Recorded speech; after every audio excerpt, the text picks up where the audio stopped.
Welcome to InterviewPro. In this video, let's learn more details about the structural directive ngFor. We used ngFor to display the video titles for Angular and React playlists. ngFor has a loop variable that would represent each item in this list. In this example, Angular and React playlists are arrays of strings. But in real time, we will have more information for the video in the form of an object. So let's convert the array of strings into array of objects.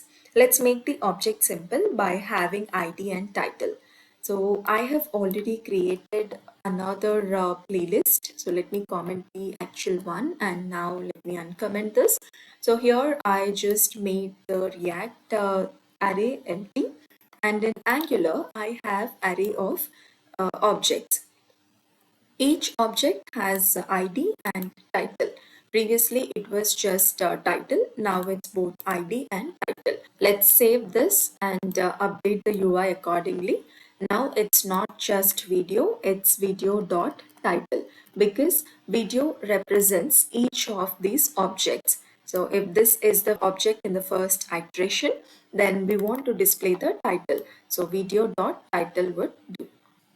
We see the objects are displayed in the UI. ngFor provides other features as well. For example, if we want to see the index of each of these items, we can use in this for loop, just put a semicolon and create a variable of your choice and assign this with index. So index will hold the index of each of these items. So I is just a variable for us to access. You can name this anything. Now I want to display this index here separated by hyphen. So let's put I because this is the one holding the index.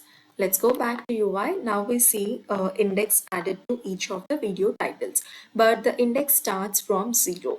Let's make it +1 so that we see the values 1, 2, 3, and 4.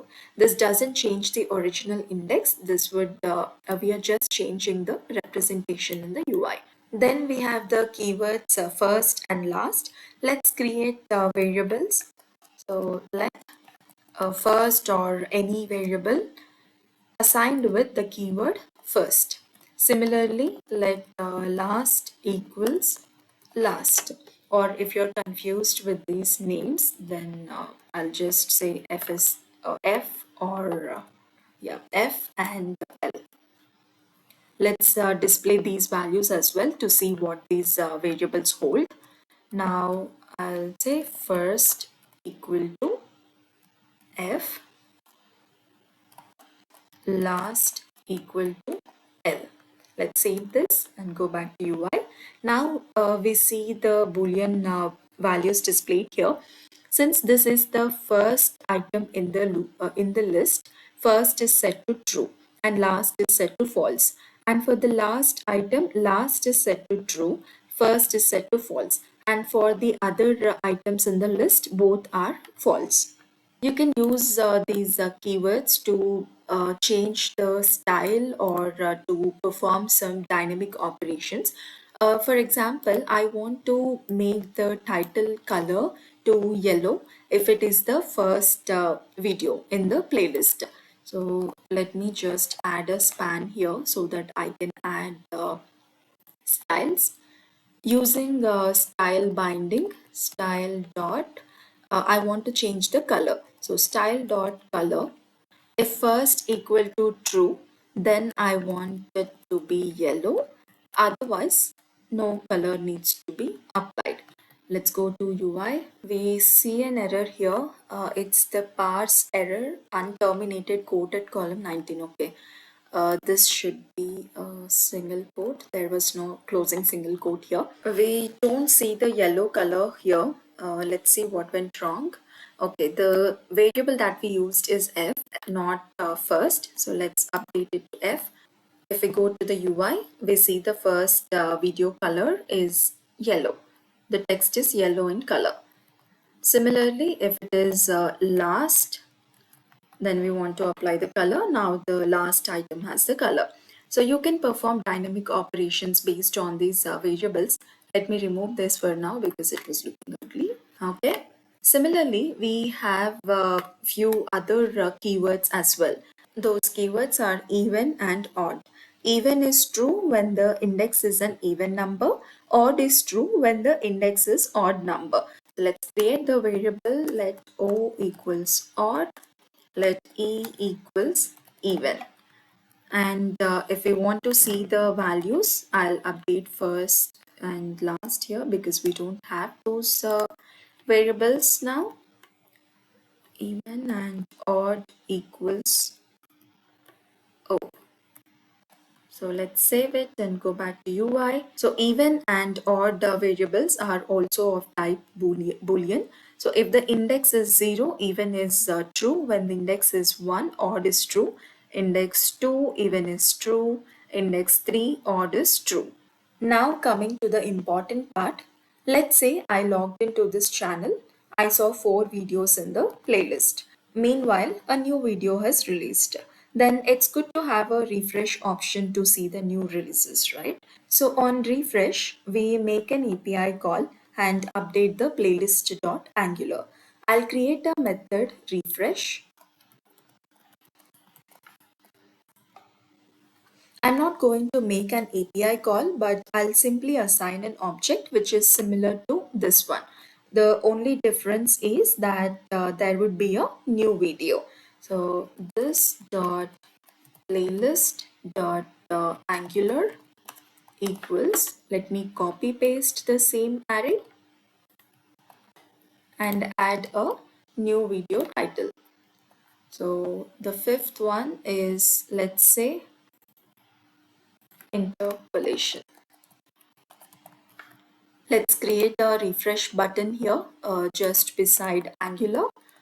Button refresh. I'm not going to add any styles. Let's add an event here. So on click of this button, I want to call the refresh method. Let's save the changes. Go back to UI. Okay, there is a semicolon. Okay, I need to remove the comma here. Now we see the refresh button. Let's remove this even and odd. So I'll remove even and odd code here. Now we see only the index or index plus 1 and the video title. Let me open developer tools. We have 4 divs for each of these items. Now, if I click on refresh, observe these divs carefully. I'm clicking on refresh. Do you see a flash here? All the items are re-rendered along with the new video item interpolation. Though the first 4 videos are still the same even after refresh, all these items are re-rendered. If there is a huge data, this would hamper the performance of the application. To improve performance, ngFor has a track by option. We can specify unique identifier for each of the items in the list to optimize the render process when the list changes dynamically. Let's see how we can do it. Let's remove this odd and even variables and add track by.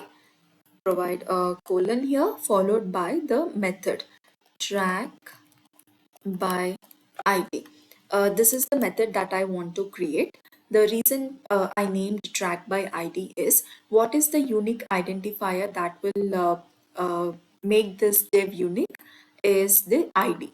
Every video title, every video object will have a unique id. Two videos cannot have the same id, right? So I have created a method. I will be creating a method track by ID. You can name it any way you want. Let's create this method. So this method will receive 2 parameters. The first parameter is index and the second parameter is the item itself.